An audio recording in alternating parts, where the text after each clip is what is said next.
Sylvester the Pester is a very well written episode of Baby Looney Tunes. This is the second segment of the 6th episode of the first season, and of course, this focuses on Sylvester. And it's nap time, and Granny is wanting to do her knitting, but Sylvester doesn't want to nap.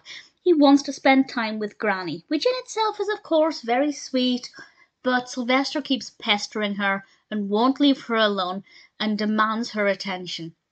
And Granny kind of gives in with this. And I didn't agree with that. But it took a much better direction than I was expecting. And I'll explain that with a spoiler warning in a moment. But I was expecting maybe one kind of comeuppance. But it was actually so much better than what I'd expected. Obviously, there are a lot of children in Sylvester's position. Most children, at some point, would rather stay up than have their nap. And this can help to show that actually there's a time. There's a time for everything, and it's better if you just do what you're told and go to sleep. And Sylvester has to learn this the hard way. But I thought it was a very good episode, a little bit repetitive, but that's kind of the point, that Sylvester is constantly getting on at Granny, constantly pestering her. So yes, it's repetitive, but it works well for the narrative. And I have to say, I rather enjoyed it. So a spoiler from now, I'm going to discuss the comeuppance that Sylvester ended up facing. So, at the end of the episode, Sylvester's had his time with Granny. He's getting ready for his nap now while the other babies are all just waking up.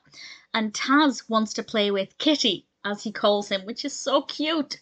And I thought, oh, it's going to be about Sylvester wanting his nap now while everybody else is playing and he's missing out. But no, Taz pestered Sylvester to play. And my favourite bit is when Sylvester tattled on Taz to Granny and he thought that Taz would get into trouble. But no, Granny tells Taz to keep on pestering Sylvester. Now, I don't know if that's exactly great parenting advice, but I loved it.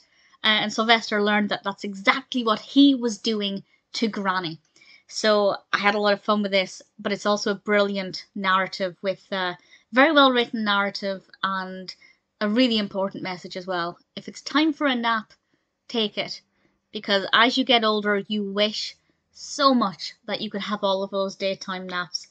And also don't pester people. Respect their boundaries. If they say no, it means no.